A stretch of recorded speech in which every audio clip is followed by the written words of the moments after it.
Moby Dick, by Herman Melville, chapters 48 to 50. Chapter 48. The First Lowering. The phantoms, for so they seemed, were flitting on the other side of the deck, and with a noiseless celerity were casting loose the tackles and bands of the boat which swung there. This boat had always been deemed one of the spare boats, though technically called the captain's, on account of its hanging from the starboard quarter. The figure that now stood by its bows was tall and swart, with one white tooth evilly protruding from its steel-like lips. A rumpled Chinese jacket of black cotton funereally invested him, with wide black trousers of the same dark stuff; but strangely crowning this ebonness was a glistening white pleated turban, the living hair braided and coiled round and round upon his head. Less swart in aspect, the companions of this figure were of that vivid tiger yellow complexion peculiar to some of the aboriginal natives of the Manillas, a race notorious for a certain diabolism of subtlety, and by some honest white mariners supposed to be the paid spies and secret confidential agents on the water of the Devil, their lord, whose counting room they supposed to be elsewhere. While yet the wondering ship's company were gazing upon these strangers, Ahab cried out to the white turbaned old man at their head, "All ready there, Fedallah?" "Ready," was the half hissed reply. "Lower away then, d'ye hear?" shouting across the deck. "Lower away there, I say." Such was the thunder of his voice, that spite of their amazement, the men sprang over the rail, the sheaves whirled around in the blocks, with a wallow the three boats dropped into the sea, while with a dexterous off‐handed daring, unknown in any other vocation, the sailors, goat‐like, leaped down the rolling ship's side into the tossed boats below. Hardly had they pulled out from under the ship's lee, when a fourth keel, coming from the windward side, pulled round under the stern, and showed the five strangers rowing Ahab, who, standing erect in the stern, loudly hailed Starbuck, Stubb, and Flask to spread themselves widely, so as to cover a large expanse of water. But with all their eyes again riveted upon the swart Fedallah and his crew, the inmates of the other boats obeyed not the command. "Captain Ahab," said Starbuck. "Spread yourselves," cried Ahab. "Give way, all four boats. Thou, Flask, pull out more to leeward." "Aye, aye, sir," cheerfully cried little King Post, sweeping round his great steering oar. "Lay back," addressing his crew. "There, there, there again! There she blows right ahead, boys! Lay back! Never heed yonder yellow boys, Archy." "Oh, I don't mind 'em, sir," said Archy. "I knew it all before now. Didn't I hear 'em in the hold? And didn't I tell Cabaco here of it? What say ye, Cabaco? They're stowaways, Mr. Flask." "Pull, pull, my fine hearts alive! Pull, my children! Pull, my little ones!" drawlingly and soothingly sighed Stubb to his crew, some of whom still showed signs of uneasiness. "Why don't you break your backbones, my boys? What is it ye stare at? Those chaps in yonder boat? Tut! they are only 5 more hands come to help us; never mind from where; the more the merrier. Pull, then; do pull; never mind the brimstone; devils are good fellows enough. So, so; there you are now; that's the stroke for £1,000; that's the stroke to sweep the stakes. Hurrah for the gold cup of sperm oil, my heroes! 3 cheers, men; all hearts alive! Easy, easy; don't be in a hurry; don't be in a hurry. Why don't you snap your oars, you rascals? Bite something, you dogs. So, so, so then; softly, softly. That's it, that's it; long and strong. Give way there, give way. The devil fetch ye, you ragamuffin rapscallions; you're all asleep. Stop snoring, ye sleepers, and pull. Pull, will ye? Pull, can't ye? Pull, won't ye? Why in the name of gudgeons and ginger cakes don't ye pull? Pull and break something. Pull and start your eyes out. Here! whipping out the sharp knife from his girdle. "Every mother's son of ye draw his knife, and pull with the blade between your teeth. That's it, that's it. Now ye do something. That looks like it, my steel bits. Start her, start her, my silver spoons.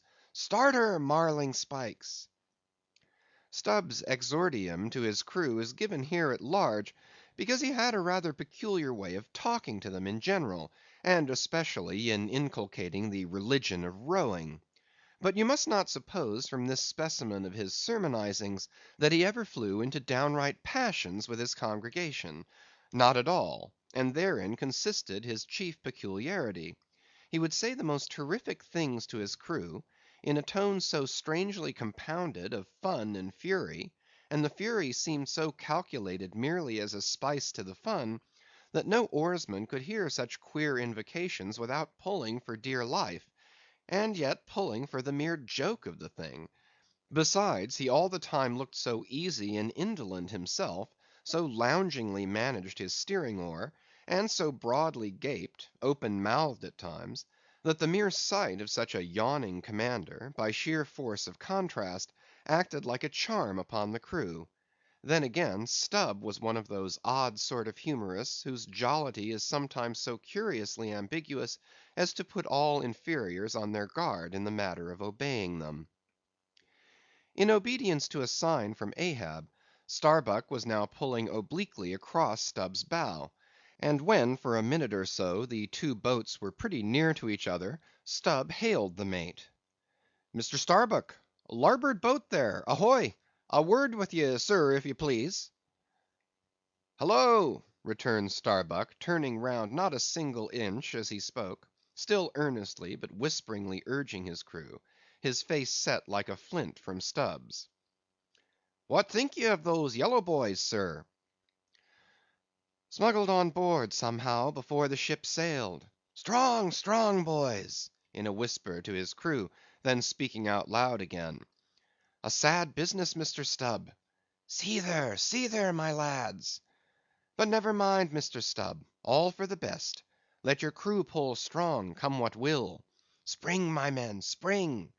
There's hogsheads of sperm ahead, Mr. Stubb, and that's what ye came for. Pull, my boys! Sperm's the play. This at least is duty, duty and profit hand in hand." "Aye, aye, I thought as much," soliloquized Stubb, when the boats diverged. "As soon as I clapped eye on 'em, I thought so. Aye, aye, that's what he went into the after hold for so often, as Dough Boy long suspected. They were hidden down there. The white whale's at the bottom of it. Well, well, so be it. Can't be helped. All right, give way, men. It ain't the white whale to day. Give way!" Now the advent of these outlandish strangers at such a critical instant as the lowering of the boats from the deck, this had not unreasonably awakened a sort of superstitious amazement in some of the ship's company. But Archy's fancied discovery having some time previous got abroad among them, though indeed not credited then, this had in some small measure prepared them for the event. It took off the extreme edge of their wonder. So what with all this, and Stubb's confident way of accounting for their appearance, they were, for the time, freed from superstitious surmisings; though the affair still left abundant room for all manner of wild conjectures as to dark Ahab's precise agency in the matter from the beginning. For me, I silently recalled the mysterious shadows I had seen creeping on board the Pequod during the dim Nantucket dawn, as well as the enigmatical hintings of the unaccountable Elijah. Meanwhile, Ahab, out of hearing of his officers, having sighted the furthest to windward, was still ranging ahead of the other boats, a circumstance bespeaking how potent a crew was pulling him. Those tiger yellow creatures of his seemed all steel and whalebone; like 5 trip hammers they rose and fell with regular strokes of strength, which periodically started the boat along the water like a horizontal burst boiler out of a Mississippi steamer. As for Fedallah, who was seen pulling the harpooner oar, he had thrown aside his black jacket, and displayed his naked chest with the whole part of his body above the gunwale, clearly cut against the alternating depressions of the watery horizon; while at the other end of the boat Ahab, with one arm like a fencer's thrown half backward into the air, as if to counterbalance any tendency to trip, Ahab was seen steadily managing his steering oar, as in 1,000 boat lowerings ere the white whale had torn him. All at once the outstretched arm gave a peculiar motion, and then remained fixed, while the boat's 5 oars were seen simultaneously peaked. Boat and crew sat motionless on the sea. Instantly the 3 spread boats in the rear paused on their way. The whales had irregularly settled bodily down into the blue, thus giving no distantly discernible token of the movement, though from his closer vicinity Ahab had observed it. "Every man, look out along his oars!" cried Starbuck. "Thou, Queequeg, stand up!" Nimbly springing up on the triangular raised box in the bow, the savage stood erect there, and with intensely eager eyes gazed off towards the spot where the chase had last been descried. Likewise upon the extreme stern of the boat, where it was also triangularly platformed level with the gunwale, Starbuck himself was seen coolly and adroitly balancing himself to the jerking tossings of his chip of a craft, and silently eyeing the vast blue eye of the sea. Not very far distant Flask's boat was also lying breathlessly still, its commander recklessly standing upon the top of the loggerhead, a stout sort of post rooted in the keel, and rising some 2 feet above the level of the stern platform. It is used for catching turns with the whale line. Its top is not more spacious than the palm of a man's hand, and standing upon such a base as that, Flask seemed perched at the masthead of some ship which had sunk to all but her trucks. But little King Post was small and short, and at the same time little King Post was full of a large and tall ambition, so that this loggerhead standpoint of his did by no means satisfy King Post. "I can't see 3 seas off. Tip us up an oar there, and let me on to that." Upon this Daggoo, with either hand upon the gunwale to steady his way, swiftly slid aft, and then erecting himself, volunteered his lofty shoulders for a pedestal. "Good a masthead as any, sir. Will you mount?" "That I will, and thank you very much, my fine fellow; only I wish you 50 feet taller." Whereupon, planting his feet firmly against 2 opposite planks of the boat, the gigantic negro, stooping a little, presented his flat palm to Flask's foot, and then putting Flask's hand on his hearse plumed head, and bidding him spring as he himself should toss, with one dexterous fling landed the little man high and dry on his shoulders; and here was Flask now standing, Daggoo with one lifted arm furnishing him with a breast band to lean against and steady himself by. At any time it is a strange sight to the tyro to see with what wondrous habitude of unconscious skill the whaleman will maintain an erect posture in his boat, even when pitched about by the most riotously perverse and cross‐running seas. Still more strange to see him giddily perched upon the loggerhead itself under such circumstances. But the sight of little Flask mounted upon gigantic Daggoo was yet more curious; for sustaining himself with a cool, indifferent, easy, unthought of, barbaric majesty, the noble negro to every roll of the sea harmoniously rolled his fine form. On his broad back, flaxen haired Flask seemed a snowflake; the bearer looked nobler than the rider. Though truly vivacious, tumultuous, ostentatious little Flask would now and then stamp with impatience, but not one added heave did he thereby give to the negro's lordly chest. So have I seen passion and vanity stamping the living magnanimous earth, but the earth did not alter her tides and her seasons for that. Meanwhile Stubb, the third mate, betrayed no such far‐gazing solicitudes. The whales might have made one of their regular soundings, not a temporary dive from mere fright; and if that were the case, Stubb, as his wont in such cases it seems, was resolved to solace the languishing interval with his pipe. He withdrew it from his hat band, where he always wore it aslant like a feather. He loaded it, and rammed home the loading with his thumb end; but hardly had he ignited his match across the rough sandpaper of his hand, when Tashtego, his harpooneer, whose eyes had been setting to windward like 2 fixed stars, suddenly dropped like light from his erect attitude to his seat, crying out in a quick frenzy of hurry, "Down, down all, and give way! There they are!" To a landsman, no whale, nor any sign of a herring would have been visible at that moment; nothing but a troubled bit of greenish white water, and thin scattered puffs of vapor hovering over it, and suffusingly blowing off to leeward, like the confused scud from white rolling billows. The air around suddenly vibrated and tingled, as it were, like the air over intensely heated plates of iron. Beneath this atmospheric waving and curling, and partially beneath a thin layer of water also, the whales were swimming. Seen in advance of all the other indications, the puffs of vapor they spouted seemed their forerunning couriers and detached flying outriders. All 4 boats were now in keen pursuit of that one spot of troubled water and air. But it bade fair to outstrip them; it flew on and on, as a mass of interblending bubbles borne down a rapid stream from the hills. "Pull, pull, my good boys," said Starbuck in the lowest possible, but intensest concentrated whisper to his men, while the sharp fixed glance from his eyes darted straight ahead of the bow, almost seemed as 2 visible needles in 2 unerring binnacle compasses.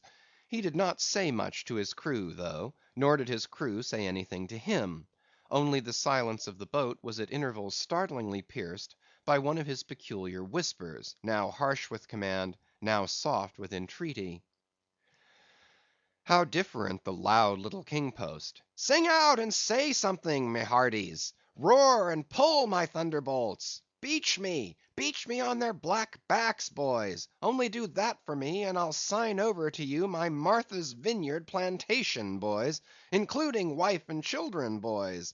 Lay me on! Lay me on! Oh, Lord, Lord, but I shall go stark, staring mad! See, see that white water!" And so shouting, he pulled his hat from his head, and stamped up and down on it; then picking it up, flirted it far off upon the sea, and finally fell to rearing and plunging in the boat's stern, like a crazed colt from the prairie. "Look at that chap now," philosophically drawled Stubb, who with his unlighted short pipe, mechanically retained between his teeth at a short distance, followed after. "He's got fits, that Flask has. Fits? Yes, give him fits; that's the very word; pitch fits into 'em. Merrily, merrily, hearts alive; pudding for supper, you know; merry's the word. Pull, babes; pull, sucklings; pull all. But what the devil are you hurrying about? Softly, softly, and steadily, my men; only pull and keep pulling; nothing more; crack all your backbones, and bite your knives in two, that's all. Take it easy. Why don't you take it easy, I say, and burst all your livers and lungs?" But what it was that inscrutable Ahab said to that tiger yellow crew of his, these were words best omitted here; for you live under the blessed light of the evangelical land. Only the infidel sharks in the audacious seas may give ear to such words, when with tornado brow, and eyes of red murder, and foam glued lips, Ahab leaped after his prey. Meanwhile all the boats tore on. The repeated specific allusions of Flask to "that whale," as he called the fictitious monster which he declared to be incessantly tantalizing his boat's bow with its tail; these allusions of his were at times so vivid and lifelike, that they would cause some one or two of his men to snatch a fearful look over the shoulder. But this was against all rule, for the oarsmen must put out their eyes and ram a skewer through their necks; usage pronouncing that they must have no organs but ears, and no limbs but arms in these critical moments. It was a sight full of quick wonder and awe. The vast swells of the omnipotent sea; the surging hollow roar they made, as they rolled along the 8 gunwales, like gigantic bowls in a boundless bowling green; the brief suspended agony of the boat, as it would tip for an instant on the knife like edge of the sharper waves, that almost seemed threatening to cut it in two; the sudden profound dip into the watery glens and hollows; the keen spurrings and goadings to gain the top of the opposite hill; the headlong, sled like slide down its other side; All these, with the cries of the headsmen and harpooneers, and the shuddering gasps of the oarsmen, with the wondrous sight of the ivory Pequod bearing down upon her boats with outstretched sails, like a wild hen after her screaming brood; all this was thrilling.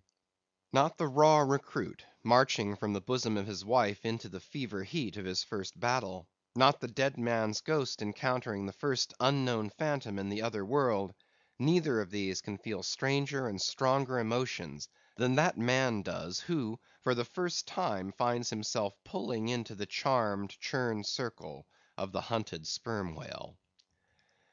The dancing white water made by the chase was now becoming more and more visible, owing to the increasing darkness of the dun cloud shadows flung upon the sea. The jets of vapor no longer blended, but tilted everywhere to right and left; the whales seemed separating their wakes. The boats were pulled more apart, Starbuck giving chase to 3 whales running dead to leeward. Our sail was now set, and with the still rising wind we rushed along; the boat going with such madness through the water, that the lee oars could scarcely be worked rapidly enough to escape being torn from the rowlocks. Soon we were running through a suffusing wide veil of mist, neither ship nor boat to be seen. "Give way, men," whispered Starbuck, drawing still further aft the sheet of his sail. "There is time to kill a fish yet before the squall comes. There's white water again. Close to! Spring!" Soon after, 2 cries in quick succession on each side of us denoted that the other boats had got fast; but hardly were they overheard, when with a lightning like hurtling whisper Starbuck said, "Stand up!" and Queequeg, harpoon in hand, sprang to his feet. Though not one of the oarsmen was then facing the life and death peril so close to them ahead, yet with their eyes on the intense countenance of the mate in the stern of the boat, they knew that the imminent instant had come. They heard, too, an enormous wallowing sound, as of 50 elephants stirring in their litter; meanwhile the boat was still booming through the mist, the waves curling and hissing around us like the erected crests of enraged serpents. "That's his hump! There! there! Give it to him!" whispered Starbuck. A short rushing sound leaped out of the boat. It was the darted iron of Queequeg. Then, all in one welded commotion, came an invisible push from astern, while forward the boat seemed striking on a ledge. The sail collapsed and exploded; a gush of scalding vapor shot up near by; something rolled and tumbled like an earthquake beneath us. The whole crew were half suffocated as they were tossed, helter skelter, into the white curdling cream of the squall. Squall, whale, and harpoon had all blended together; and the whale, merely grazed by the iron, escaped. Though completely swamped, the boat was nearly unharmed. Swimming round it, we picked up the floating oars, and lashing them across the gunwale, tumbled back to our places.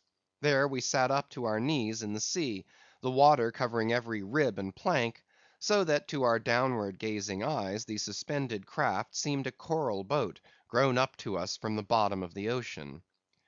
The wind increased to a howl, the waves dashed their bucklers together, the whole squall roared, forked, and crackled around us, like a white fire upon the prairies, in which, unconsumed, we were burning, immortal in these jaws of death. In vain we hailed the other boats; as well roar to the live coals down the chimney of a flaming furnace, as hail those boats in that storm. Meanwhile the driving scud, rack, and mist grew darker with the shadows of night. No sign of the ship could be seen. The rising sea forbade all attempts to bail out the boat. The oars were useless as propellers, performing now the office of life preservers. So cutting the lashing of the waterproof match keg, after many failures, Starbuck contrived to ignite the lamp in the lantern; then, stretching it on a waif pole, handed it to Queequeg as the standard bearer of this forlorn hope. There, then, he sat, holding up that imbecile candle in the heart of that almighty forlornness. There, then, he sat, the sign and symbol of a man without faith, hopelessly holding up hope in the midst of despair. Wet, drenched through, and shivering cold, despairing of ship or boat, we lifted our eyes as the dawn came on. The mist still spread over the sea, the empty lantern lay crushed in the bottom of the boat. Suddenly Queequeg started to his feet, hollowing his hand to his ear. We all heard a faint creaking, as of ropes and yards hitherto muffled by the storm. The sound came nearer and nearer; the thick mists were dimly parted by a huge, vague form. Affrighted, we all sprang into the sea, as the ship at last loomed into view, bearing right down upon us, within a distance not much more than its length. Floating on the waves, we saw the abandoned boat. As for one instant it tossed and gaped beneath the ship's bows, like a chip at the base of a cataract. And then the vast hull rolled over it, and it was seen no more till it came up weltering astern. Again we swam for it, were dashed against it by the seas, and were at last taken up and safely landed on board. Ere the squall came close to, the other boats had cut loose from their fish, and returned to the ship in good time. The ship had given us up, but was still cruising, if haply it might light upon some token of our perishing, an oar or a lance pole. CHAPTER 49. The Hyena. There are certain queer times and occasions in this strange mixed affair we call life, when a man takes this whole universe for a vast practical joke, though the wit thereof he but dimly discerns, and more than suspects that the joke is at nobody's expense but his own. However, nothing dispirits and nothing seems worth while disputing. He bolts down all events, all creeds and beliefs and persuasions, all hard things, visible and invisible, never mind how knobby; as an ostrich of potent digestion gobbles down bullets and gun flints. And as for small difficulties and worryings, prospects of sudden disaster, peril of life and limb, all these, and death itself, seem to him only sly, good natured hits, and jolly punches in the side bestowed by the unseen and unaccountable old joker. That odd sort of wayward mood I am speaking of comes over a man only in some time of extreme tribulation. It comes in the very midst of his earnestness, so that what just before might have seemed to him a thing most momentous, now seems but a part of the general joke. There is nothing like the perils of whaling to breed this free and easy sort of genial desperado philosophy; and with it I now regarded this whole voyage of the Pequod, and the great white whale, its object. "Queequeg," said I, when they had dragged me, the last man, to the deck, and I was still shaking myself in my jacket to fling off the water; "Queequeg, my fine friend, does this sort of thing often happen?" Without much emotion, though soaked through just like me, he gave me to understand that such things did often happen.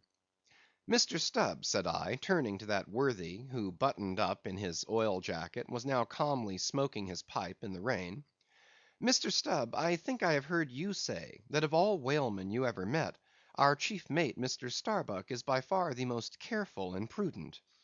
I suppose, then, that going plump on a flying whale with your sail set in a foggy squall, is the height of a whaleman's discretion." "Certain. I've lowered for whales from a leaking ship, in a gale off Cape Horn." "Mr. Flask," said I, turning to little King Post, who was standing close by, "you are experienced in these things, and I am not. Will you tell me whether it is an unalterable law in this fishery, Mr. Flask, for an oarsman to break his own back, pulling himself back foremost into death's jaws?" "Can't you twist that smaller?" said Flask. "Yes, that's the law.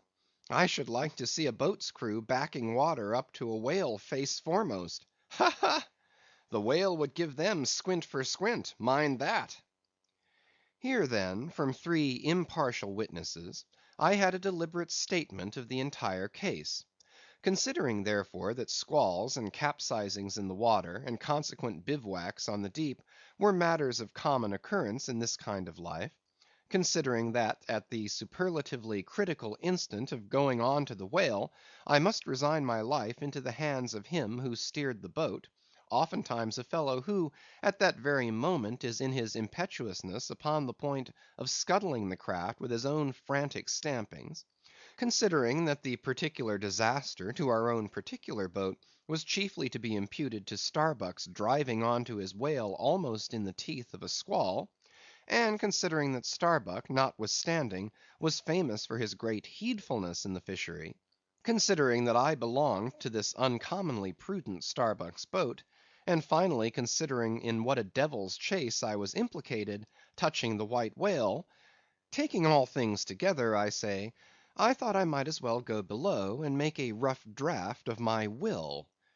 Queequeg, said I, come along. You shall be my lawyer, executor, and legatee.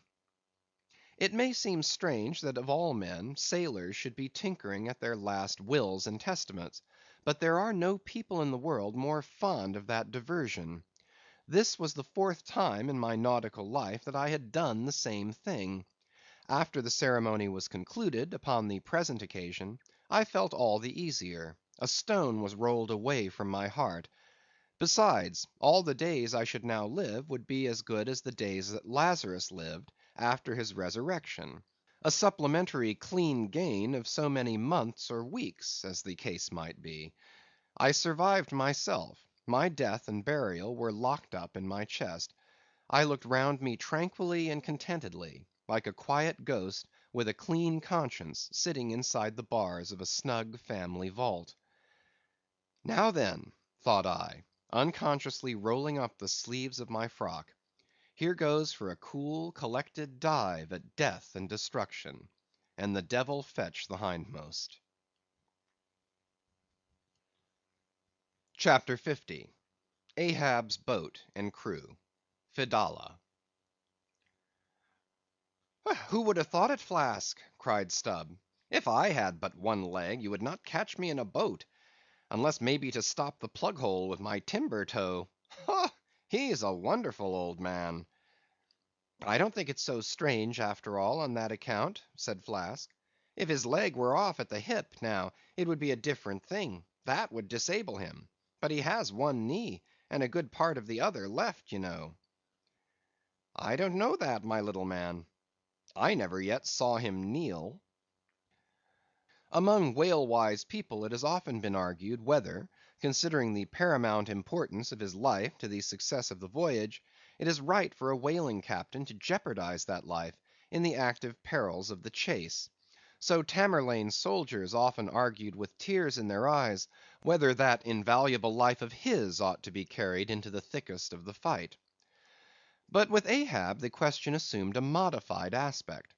Considering that with two legs man is but a hobbling wight in all times of danger; considering that the pursuit of whales is always under great and extraordinary difficulties; that every individual moment, indeed, then comprises a peril; under these circumstances, is it wise for any maimed man to enter a whale boat in the hunt? As a general thing, the joint owners of the Pequod must plainly have thought not. Ahab well knew that although his friends at home would think little of his entering a boat in certain comparatively harmless vicissitudes of the chase, for the sake of being near the scene of action and giving his orders in person; yet for Captain Ahab to have a boat actually apportioned to him as a regular headsman in the hunt; above all, for Captain Ahab to be supplied with 5 extra men, as that same boat's crew; he well knew that such generous conceits never entered the heads of the owners of the Pequod. Therefore, he had not solicited a boat's crew from them, nor had he in any way hinted his desires on that head. Nevertheless, he had taken private measures of his own touching all that matter. Until Archy's published discovery, the sailors had little foreseen it; though to be sure when, after being a little while out of port, all hands had concluded the customary business of fitting the whale boats for service; when some time after this Ahab was now and then found bestirring himself in the matter of making thole pins with his own hands for what was thought to be one of the spare boats, and even solicitously cutting the small wooden skewers, which, when the line is running out, are pinned over the groove in the bow; when all this was observed in him, and particularly his solicitude in having an extra coat of sheathing in the bottom of the boat, as if to make it better withstand the pointed pressure of his ivory limb; and also the anxiety he evinced in exactly shaping the thigh board, or clumsy cleat as it is sometimes called, the horizontal piece in the boat's bow for bracing the knee against in darting or stabbing at the whale; when it was observed how often he stood up in that boat with his solitary knee fixed in the semicircular depression in the cleat, and with the carpenter's chisel gouged out a little here, and straightened it a little there; all these things, I say, had awakened much interest and curiosity at the time. But almost everybody supposed that this particular preparative heedfulness in Ahab must only be with a view to the ultimate chase of Moby Dick, for he had already revealed his intention to hunt that mortal monster in person. But such a supposition did by no means involve the remotest suspicion as to any boat's crew being assigned to that boat. Now, with the subordinate phantoms, what wonder remained soon waned away; for in a whaler wonders soon wane.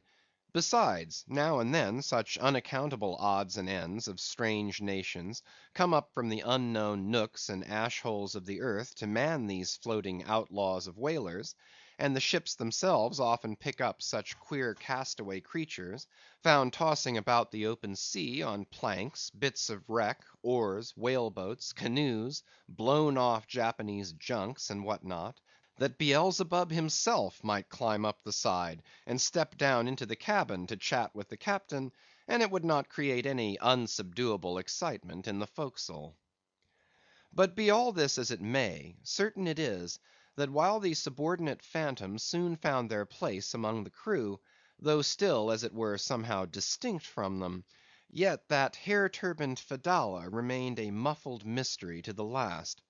Whence he came in a mannerly world like this, by what sort of unaccountable tie he soon evinced himself to be linked with Ahab's peculiar fortunes; nay, so far as to have some sort of half‐hinted influence, Heaven knows; but it might have been even authority over him; all this none knew.